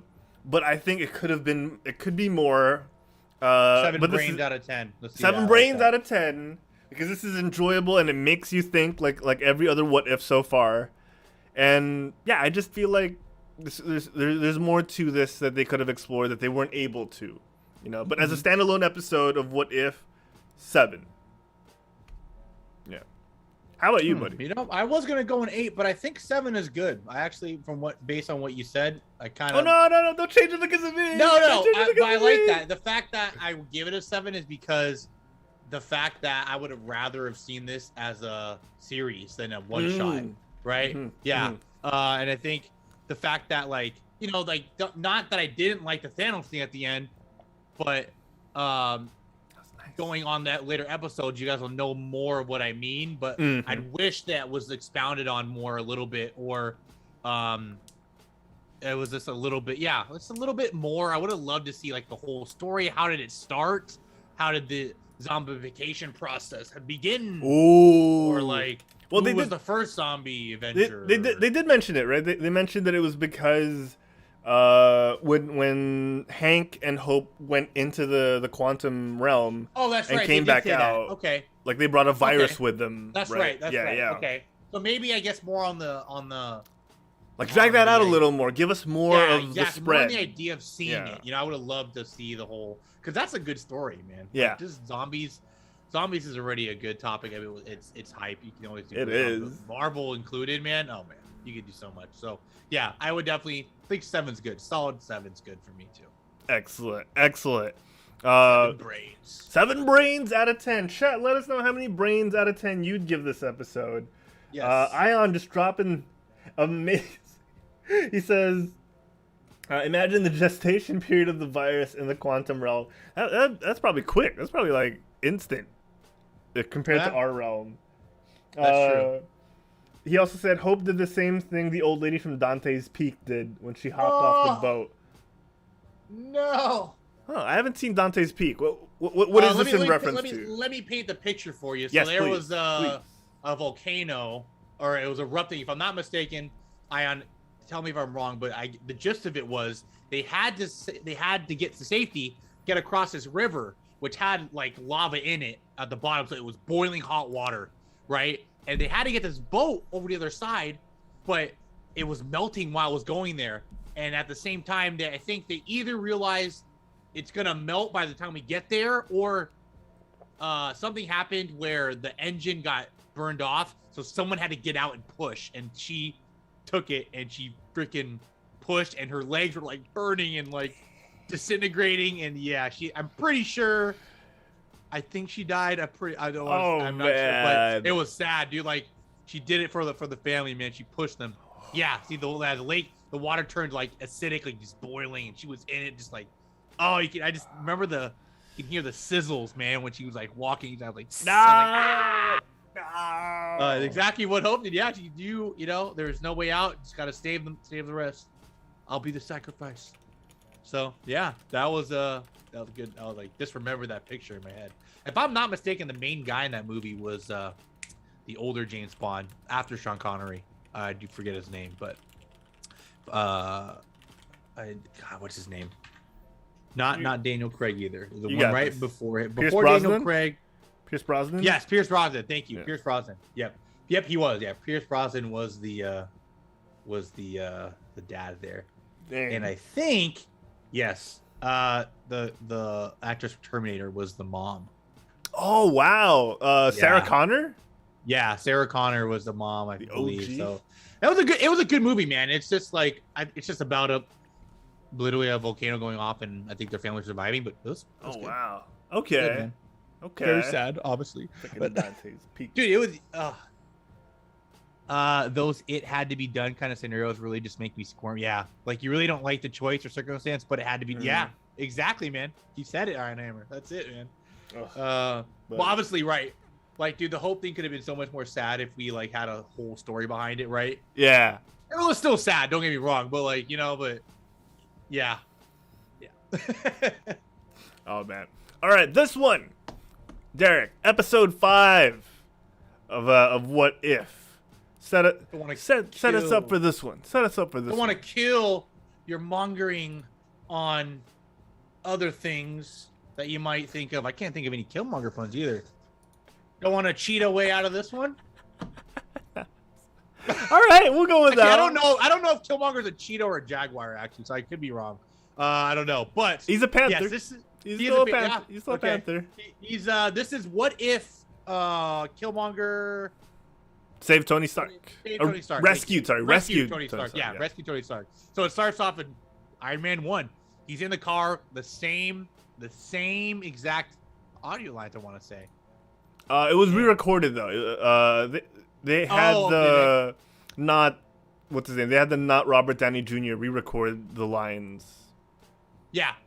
And yeah, instead of the bomb going off near him, you see Killmonger just yeet it. He grabs it from the ground and just yeet. Grabs it from the ground and saves Tony. And it kind of goes through the story of him kind of being Tony's right-hand man. I don't want to say like this is his better roadie, but it kind of was. Like in this, at least in this What If, like he was his dude. He protected him. He was almost like an advisor to Tony. It even showed a part like when Obadiah was making a speech. He was the one who kind of pointed out to Tony that Obadiah is not what he seems, man. And you see like, oh man, this guy Killmonger, he's such a good dude. right? He's such a great guy. He's such a good dude. He's doing all these things, guys. He's doing all these things here. And oh, sorry. Sorry. Yeah, I tried to text. But yeah, he's doing all these things there. And oh yeah, and then you gotta get taken. You get taken by that bait. Am I right, Heroes? It was sad to see, man. At the end, you guys, you find out that Killmonger was not really a good guy. But I mean, I guess you could say he's a good guy, but at the end, he had his own plans, and he still just wanted everything for his own. He still wanted that throne, all that. I don't want to say sucking up to Tony Stark paid off, but he kind of was the same Killmonger we saw in Black Panther. It wasn't really sucking up. You're right. It was a very methodical plan. Methodical. That's the perfect way to put it. It was laid out so that he could get and achieve his goals quickly. A lot quicker than in the original Black Panther timeline, right? Yeah. So, yeah, this one I'm going to start this off with my general feelings, and I want to get yours right away, Derek. Actually, no, let me get yours. What did you feel going through the episode for the first time? For the first time, I felt betrayed because I really wanted to see Killmonger be good. Because honestly, out of the mini villains in Marvel, or a lot of relatable villains, Killmonger is one of those people that you get why he is the way he is. Yeah. And you don't hate him for it. And he's actually a very good villain. So I actually thought this might have been what if Killmonger kind of took a better path, or maybe met an Avenger earlier and it kind of steered him to a better path. Him. Yeah. Straighten him out. But sadly, he still had the same strong, which also is respectable, right? He still, regardless, he was still very determined from the very beginning what he wanted in life, and he did whatever he could to get there. But it was very cool to see, as sad as it was very cool to see his methodical process, right? It was very smart, man. It was very, very smart. And we got to see, I guess, more of that methodical process we never got to see in Black Panther. We saw a lot of it there, but we got to see it more against the Avengers other than just T'Challa. So that was cool. But yeah, how about you, man? How did you feel going through it? Oof. Here's the thing. It was fun, but for some reason, it felt like it dragged for far too long. Certain scenes dragged on way too long, for me. And I felt like it could have done with better pacing. I really feel like, we needed more Killmonger based off of when we saw him in Black Panther. He was a very enjoyable character, but we only scratched the surface of Eric throughout that whole movie. And here we got a lot of him, but I don't know, it didn't feel like they were the parts that we wanted, right? So, we got his motivations in a sense, but it was really just I hate to say this, it felt like empty action. It's still got him to the same end point, so you don't really see any change, any development, or any fleshing out that we didn't sort of already know. We know this guy is out for himself. We know he's scarred from the way he was left for dead as a child when his dad was murdered. It just feels like it wasn't anything new. It wasn't anything we didn't already know about Eric Killmonger. Yeah, right. That's a good point. We know he's manipulative. We know he's just trying to get power so that at the end of the day, it's actually a noble reason. He wants to free his people out in the world. He wants to free Africans. They don't say it out loud. He wants to free black people and give them kind of flip the balance of power in the West. And he used that same line too about the oppressors from the first movie, from Black Panther. He used it also. It was used in this scenario, so like I was mentioning before, right? That was his mindset. Mindset was always just with him, from the get-go. So it was pretty cool. Yeah, it's really cool, and it's in his eyes a very noble cause, and we see it as it's what he thinks with the ends that justify the means. Actually, the ends, you still see that there's flaws in his plan, right? He still wants a certain. He doesn't want equality. He wants a different type of group of people to rise to power. Yeah, which is a huge fault in his character, because he only sees absolute power. He only thinks that this is the only way, and there's no development in that. His time with Tony didn't change that, and that's really what kind of made this even more of a drag for me. Is like, if he's not going to change, why do I care about this guy? We already saw that in the first movie. We already saw his arc, where T'Challa still till the very end tried to get him to see the light of this isn't absolute, and we saw the impact of that. T'Challa was able to change his point of view, where why are Wakandans so stuck in their ways? Why can't we help people out in the world, even slowly, until we get to the point where we're on equal ground? And we saw how that changed T'Challa, but we don't see the change in Killmonger here. He's just as one track minded as ever, and I think that's one of the biggest flaws of this, and I wasn't able to fully articulate that until I saw it again, until I saw these scenes again. And even T'Challa is like, was it worth it, cousin? And he's still... Can we talk about this scene first, though? Oh, yeah. How sad was that scene, dude? Like, dude, that was, like, real to me, dude. Like, seeing T'Challa, like, in that realm, dude, it was like, it was real, because he really is not with us anymore. So rest in peace, Chadwick. And we're not going to get that. We're not going to get that. Well, dude, seeing him in that scene, when he was there as, like, a mentor, and, like his dad was, dude, that was, like, so surreal, and so... it was beautiful, but very sad, but it was so beautiful.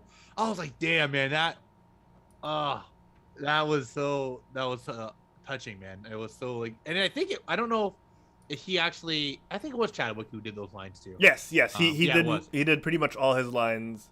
Yeah, in okay, What If. that's what I thought, and so it was, oh man, it was just sad to see that. It just kind of made you remember. I do also like what Iron Hammer said. It kind of, this episode just made Eric a lot scarier, right? And it did, right? Like, and it kind of go back to what Harold said. Here you go, because Killmonger was a straight up as the operator. Yeah, dude, you're so right, Iron Hammer. And I like what Harold said too. It has a good spin on it. Like how, not really a spin on it, but it is something we've seen and we know of. But like, yeah, just kind of going more into him. Yeah. So definitely the scary aspect of that. Also saying hello to Kaya. Hello, Kaya. Woo woo. Welcome in. And Iron says, now that you mention it, he kind of sounds like Megatron now. I like that. Yeah, just power. He just wants power. He just wants to rule, right? I think Killmonger's a little smarter. Could be wrong though.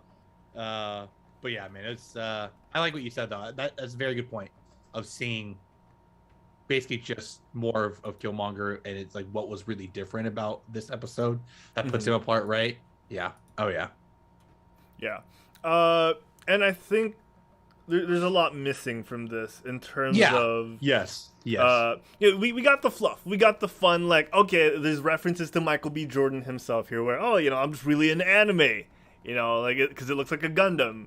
That was their big project, was creating robots to sort of help him convince the Wakandans that he's, at the end of the day, he's on their side, right? Yeah.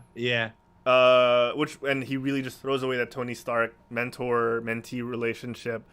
And it's tough also to just see Tony go down so quickly.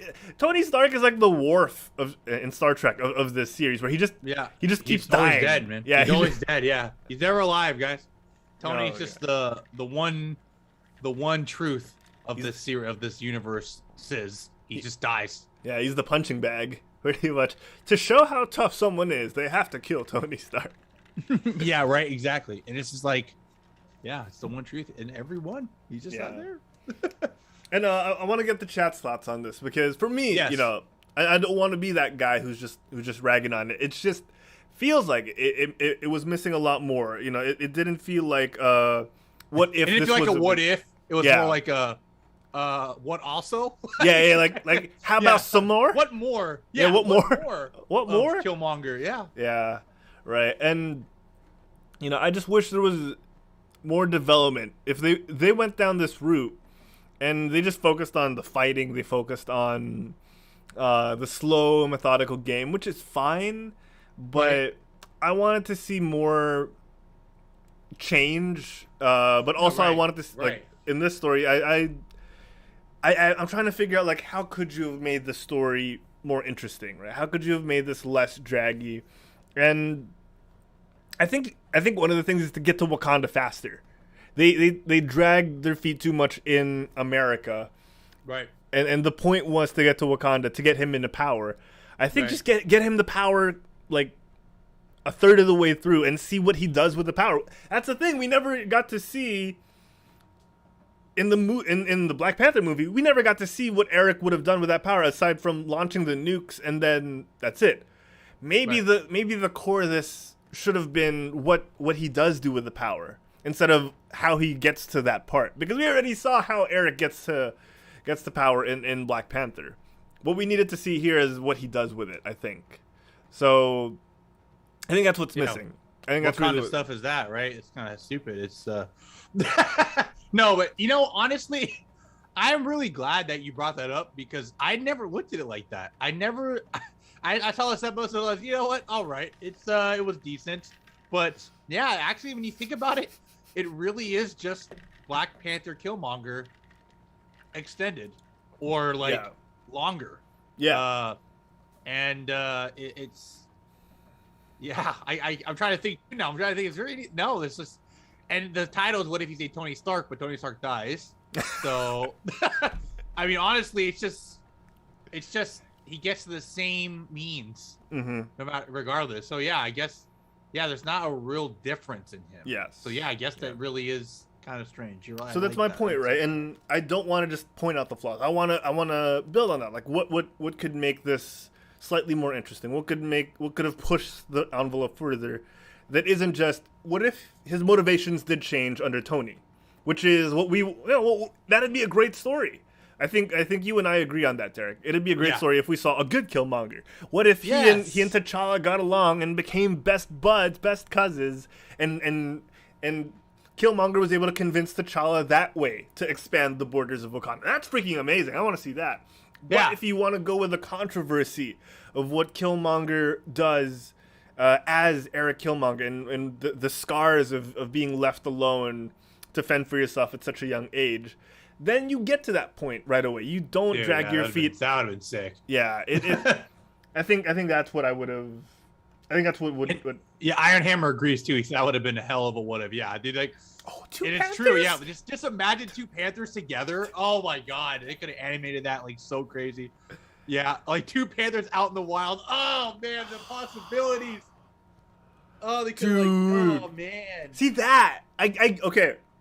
Knowing what we know about the finale of this first season of What If, I get why they went this way. But again, you could have done Yeah. that. Yeah, we'll talk about that next week because we're excited to get to that along with Shang-Chi. But Derek, you get where I'm coming from, right? Like, Yeah. Oh yeah. 100%. Like- I'm like I said, I'm happy you kind of mentioned that. I never really Yeah. saw it that way, but now that you said it, and I'm listening, like you're right. This Yeah. is the same Killmonger from the movies that we saw. There's no difference. It's just yes. got to see him a little more involved with other Mhm. people, but still, It's still, at the man. end of the same time, he just still kind of got the throne at the top. So it's just like, oh, it's not really Yeah. different. So that's what I would change. That's the one thing I feel like this even lacks compared to the original Black Panther. Is Yeah, yes. Killmonger is actually less compelling the more you delve into how he got to Wakanda. It's just like, come on, man, just show us what he does when he has the power. Yeah. We know that he wants to nuke the world. Fine. What else does he do? How does he elevate the status of his people, which is his core ideal? He's never really done this for I want the power so I can rule the world. He's done this for I want to see my people who were, who would have rather drown in the seas than live as slaves person. what does he do when he actually gets his people, on equal or further higher ground throughout the world? Interesting too. That would be interesting too. See, right, and that's what I want to see, and that's what I wish we got. So, I think that leads us to our verdict, right? Because, I poked I poked the hole in the plot that was really bugging me. Unless you have anything to add, Derek, or the chat. No, I think you're right. I was dying, BMOS. If T'Challa could fix Thanos, T'Challa could fix Killmonger. See? It should have happened. It should have happened. It should have happened. It's so good. We were robbed of Chadwick Boseman and Michael B. Jordan having a good time together. Guys, how beautiful would that have been? What if we could cry even harder? That's what it should have been called. Oh my god! No, right? Like, it would have been so touching. Imagine if our last scene of seeing Killmonger and T'Challa in the same screen together was them actually getting along. I know. It was so good, man. I also like what Ian Hammer said, that at the core of it, Killmonger is a defender, an extremist, but a defender in mindset. Oh yeah, 100%. Yeah. Like two chances, but T'Challa's faded. Oh man, see, yeah, they could. Marvel, just listen to us. I know you're lurking on Twitch. Just Kevin Feige, I know you're our biggest fan. Kevin, just listen to us. This would be great. Andy Park, concept artist extraordinaire. I know you're watching. We have great ideas. Just use them. No, and I get why they went this route. I still don't agree with. I still feel like they could have started here. Here. Yeah. Right. Yeah. Oh yeah. Yeah. They could have started there. Oh yeah. I think they just they shoehorned Tony in. They didn't need to. Yeah, they actually didn't. Like I totally get that. Like they could have just had when he went up to the throne and saw all of them there, and they said, "Hey, what if you just stay with us? We can train you in the ways." Like, okay, sure. We got two good what ifs out of this discussion. Yeah. Yes. What if T'Challa changed Killmonger? What would his last name be if it wasn't Killmonger? Would he just go back? Was it Johnson? What was Eric's original last name? Oh yeah, Does it was anyone his know? last name. That's right. Does anyone know? Yeah, that's a good point. Totally would have been two Panthers in the Illuminati, right? Would have been the War Advisor. Oh yes, Ion. That would have been awesome. Oh, it was Eric Stevens. And he would have. Just imagine both of them yelling "Wakanda forever!" Oh my god, I've been so chills. Oh my god, chills. Oh, he probably would have gone by his Wakanda name. It was Njadaka. Oh, it's very aggressive. It's very aggressive. Just like he is. T'Chaka Njadaka. Ooh, dude. Yeah, I think this what if they broke the rule of only one Panther for this, right? Oh, come on. There's so much you could do with it. Man, right? Like that was the what if right there. What if there were two Black Panthers? The controversy could have been political. The dad would have been like, you can't have two Panthers. It's tradition. Like, that could have been the controversy. Yeah, They brought peace to the world, but the dad's not happy. Like, it's so much. There's so much you could do. Kevin Feige, listen. Sign us up. This is a TM podcast, by the way. Everything we said is TM. I totally got chills from imagining that. Right? Like one of them starts off with Wakanda, completed by oh my god, it was so good. Dude, you know what? It's funny. Like, it's not funny. Those. It's so different now, man. Just a sidebar there a little bit. When I watch the movies again, the U-Bombays and the Wakanda Forevers, they hit so much deeper now, man. Mm-hmm. Dude, it's like, yeah, they could have. That would have been. You know what? That would have been a great series episode right there. You know what?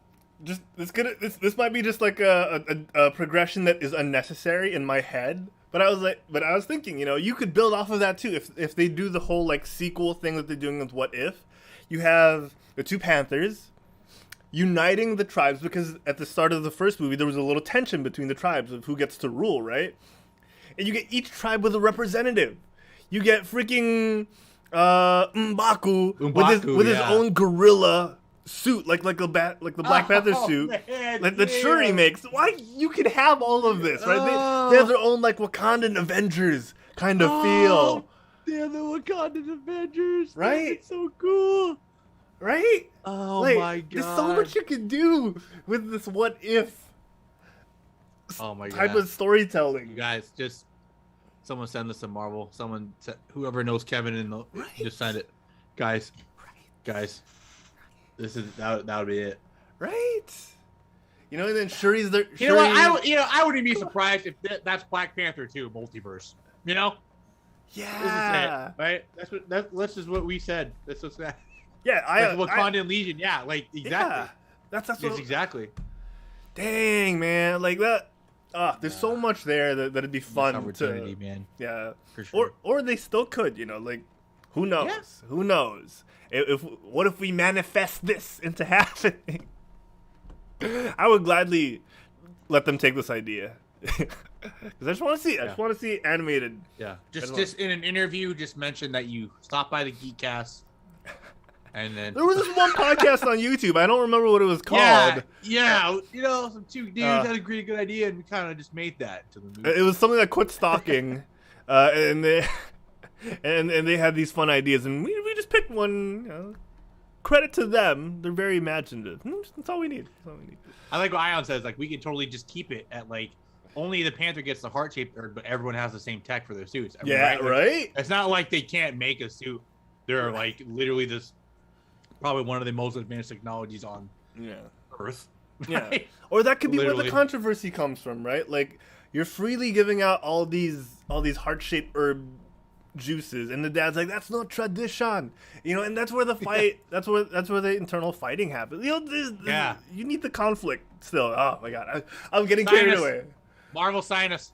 I'm getting carried away. Someone send it to Kevin right now. Clip it and send it to Kevin. Hashtag Black Panther 2 multiverse. Okay, we still have to give a verdict for this on a scale of 1 to 10 Gundams, Derek. I was gonna say heart-shaped herbs after our conversation, but I like that. How much would you give this? 1 to 10 Gundams. I would get. You know what? Damn. I was a little higher until I heard your breakdown. It makes sense. I think I'm gonna give this a 7 too. Okay. No, you know what? I'm gonna give it a 6. Okay. Sadly, okay. Because I'm sorry. I'm really sorry. I like zombies more. No, don't be, because I like zombies more than this one. And then I would have probably given this a 7 or an 8. But then when you think about it, it really is just the same Killmonger we've seen in a different reality. So it's not that much different. So yeah, I'd say it's 6. Not that it wasn't good, but it was. I mean, it compared the other ones. I think a 6 is good where it stands for me. Oh yeah. No, and I'm with you, right? Like, and that was the point I was trying to make. Was it's unfortunate that out of all the What If episodes, the one with the person that everyone loved the most and probably won't get any more screen time unless multiverses happen. Right. You know, this guy, Eric Killmonger, played by Michael B. Jordan. His episode kind of fell flat. You know, you got Peggy Carter's episodes, I guess, you know, spoiler alert, episodes. She rocks it. You know, she carries every scene she's in. She stands out. Eric Killmonger had that presence in the movie, but not in this series, in this episode where he's supposed to be the lead. You know, he felt like, unfortunately, he fell a little flat for me. And I didn't find myself caring enough about this version of Killmonger, even though it's virtually the same one. And that's because we didn't have an interesting narrative. You didn't have an interesting back and forth. T'Challa dies, and, you know, everything else drags after that. Tony Stark really wasn't the back and forth with him because, you know, Tony Stark barely gets a line in that isn't just snark.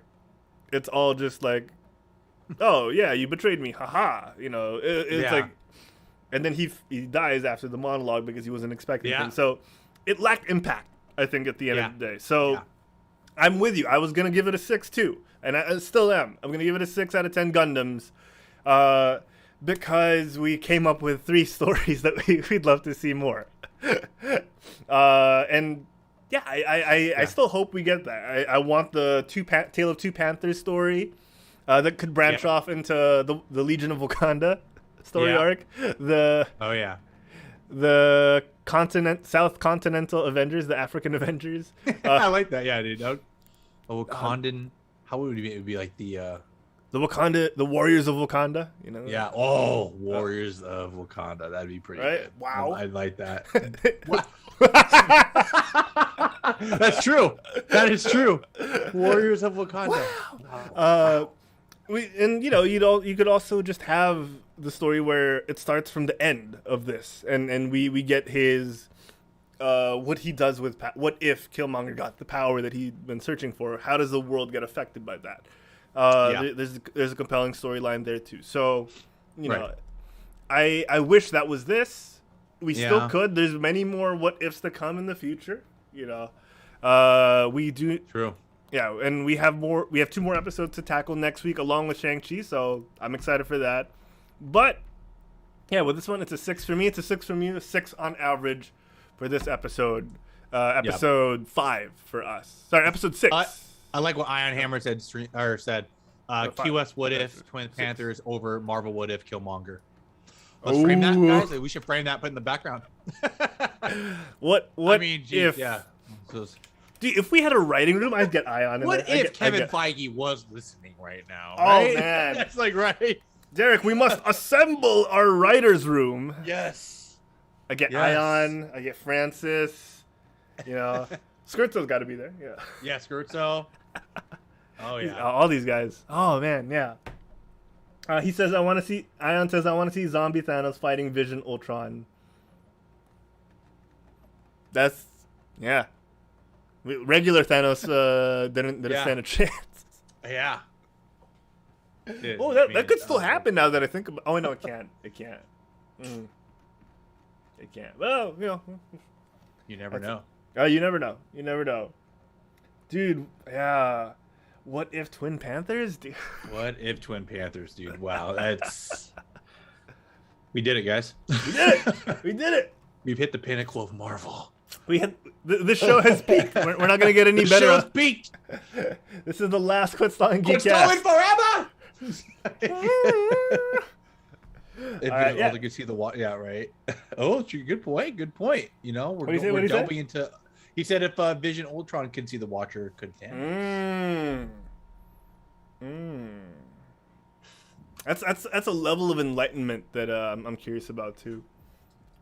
All right. I feel like though, if you were to break it down, like comics version, probably, right? Because then Thanos is well, I'll save that for the another thing because it's a little something else.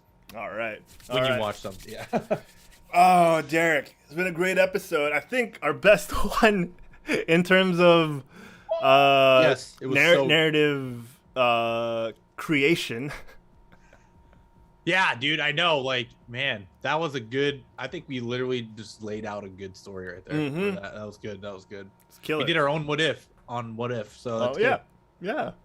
Well, we're gonna end the show here. Ladies and gentlemen, and we want to thank everyone for tuning in. Everyone who's watched this on YouTube, on Twitch, everyone who listens to the podcast in audio only form. Appreciate you guys so much. Thank you guys. Our followers. Last week's episode, the Halloween episode, was super fun. We gave away amazing prizes. It's a Curry server. We gave one to Whoop. Whoop was a winner, right? Whoop won the. Was it Whoop? No, I think DJ, right? It was DJ. Sorry, DJ won. Yeah, DJ won the picture. Yeah, and our friend Domeng won the gift card, and I was able to throw it his way already. So congrats to everyone for winning. Congrats. This was a fun episode. It was. And we want to give a shout out to all the recent followers like Pat, Babushcat, Real, Dane de la Cruz, Matunosita, Haas, L_Dress, Zarky, my buddy Zarky, Under the Bridge Productions, Dave Nemesis, and Noi 2504. Thank you guys so much. Thanks, guys. We appreciate you. our subs have not stopped, and we appreciate you guys that much more. We have a lot of bonuses and things we're planning to work on moving forward. Thank you to Renzo who subbed last time, Human Panda who gifted a 1-month tier sub to DJ, Francis and BMO raining in some love with the gifted subs, and of course we had an anonymous subscriber as well, gifted sub. Thank you so much to everyone. Derek, Yes. this has been a fun show. We want to Dude, tell, it's been great, man. where can people find Quit Stalling outside of the Geekcast, outside of the live stream?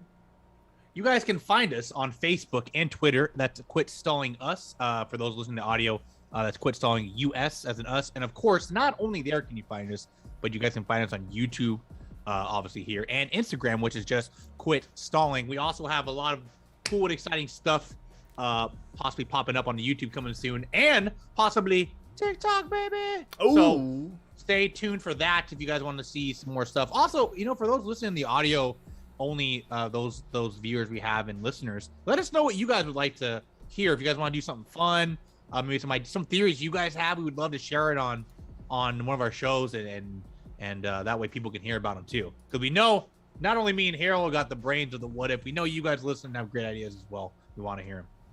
That's right. Yeah. And it's always fun. Like the chain of events that came from Ion Hammer's one message in chat is crazy. Or multiple messages in chat. That's awesome. Derek. Yes. Aside from Quit Stalling on the internet, where can people find more sensei humor online? Oh. You bashful man. You guys can find me on Twitch at Sensei Humor, which is right here. Also on YouTube at Sensei Humor as well. If you guys, I do have a Twitter. You guys find me at Sensei Humor with an underscore at the end. So, but other than that, yeah, I stream usually Monday to Fridays. This month is a lot. Well, I usually do spooky stuff, but we're doing a little bit of different stuff this month. So come on down if you guys want to get some more of this.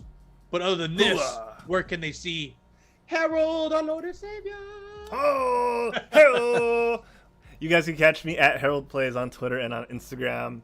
We're going to be posting a lot more on Quit Stalling, so keep your eyes mainly there. Just have a look at the Quit Stalling socials. We're posting some stuff, and it's going to be fun. It's been fun making a lot of this stuff. Derek's pun of the day. We're throwing up some 1-minute reviews for One Piece. Oh, yes, check those out. Yes. Miko P has a short guide to tanking in Final Fantasy XIV as well up on the YouTube shorts. So check that out. We're working on all this stuff, and we hope you guys enjoy. But next week, Derek, we're counting down to Shang-Chi. I'm so excited, man. I can't wait. I know, man. It's gonna be So pretty excited. cool. I'm excited for that. It's gonna be dope. It's gonna be great. So we're gonna talk about Shang-Chi in next week's episode after we recap the final 2 episodes of What If. It's gonna be a super-sized special. So stay tuned for that. But till then, Derek, we gotta sign out. We gotta bid farewell. So take us away. You guys farewell. All right. Take us away. We appreciate everybody hanging out and spending time with us.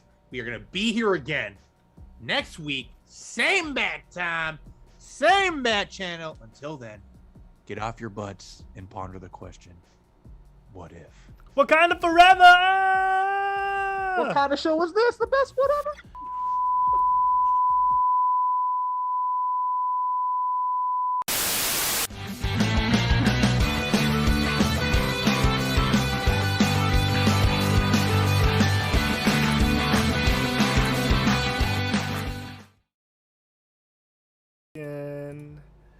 Hello, ending this.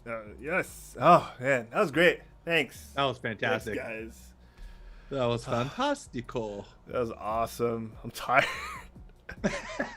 Have you eaten yet? You probably haven't eaten. No, I woke up and went straight to prepping for the show. Yeah, man, you gotta get that grub, man. I will. I'm thinking if I should save my money to treat myself to dim sum during Shang-Chi, or if I should do it now because save it with Shang-Chi, dude. Okay. I'm telling you, it's gonna be like. And you know what? Hold on, I'm trying to think. Yeah, you could start with eating it. It will set the mood. Yeah, just start with eating it, man. Oh yeah. Eat Take some a toy leave. box for me because I miss that so much. I'm gonna take a leave on Friday and watch Shang-Chi. Do it, man. I just do it, dude. Uh, Next episode, yes. Just show my boom, boom, boom, boom, boom. buddy.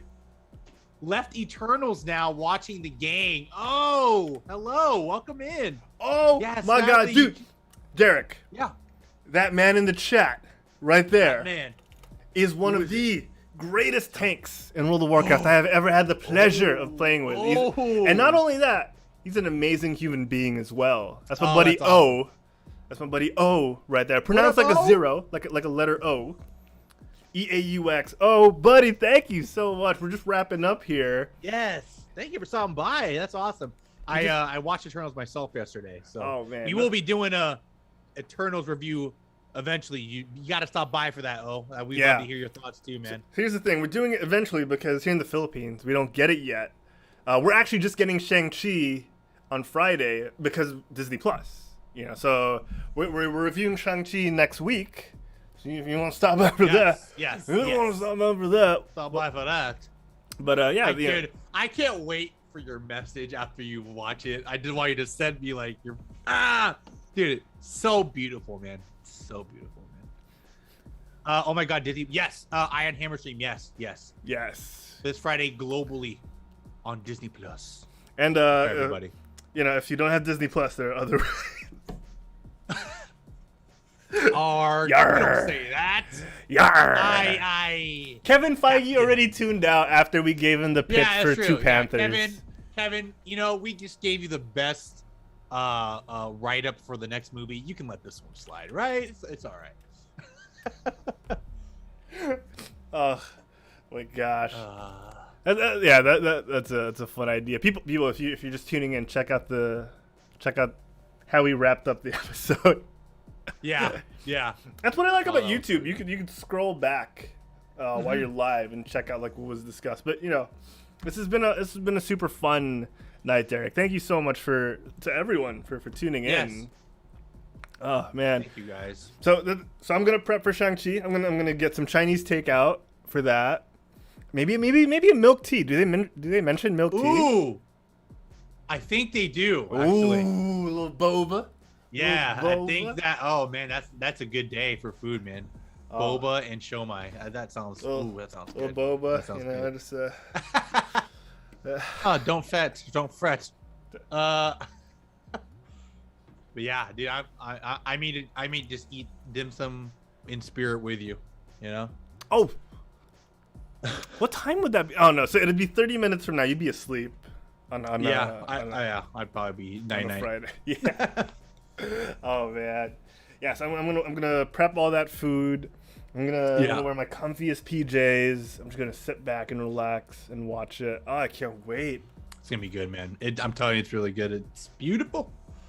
Oof. Can't say it enough. Yeah. Shoot. Yeah, I'm gonna get some food now. We're gonna wrap things up here, Yes, guys. let's do it, man. Thank you for tuning Guys. in. We love y'all. And feel free to watch back on the YouTube, youtube.com/quitstalling. This video goes up Yes. live right away, or here on Twitch. Twitch has a VOD go up as well. So, guys, Yes. thank you. And we'll have everything uploaded to the audio feed soon as well. But till then, guys, bye. Bye. Bye. Bye, everybody. Bye. See ya. See ya.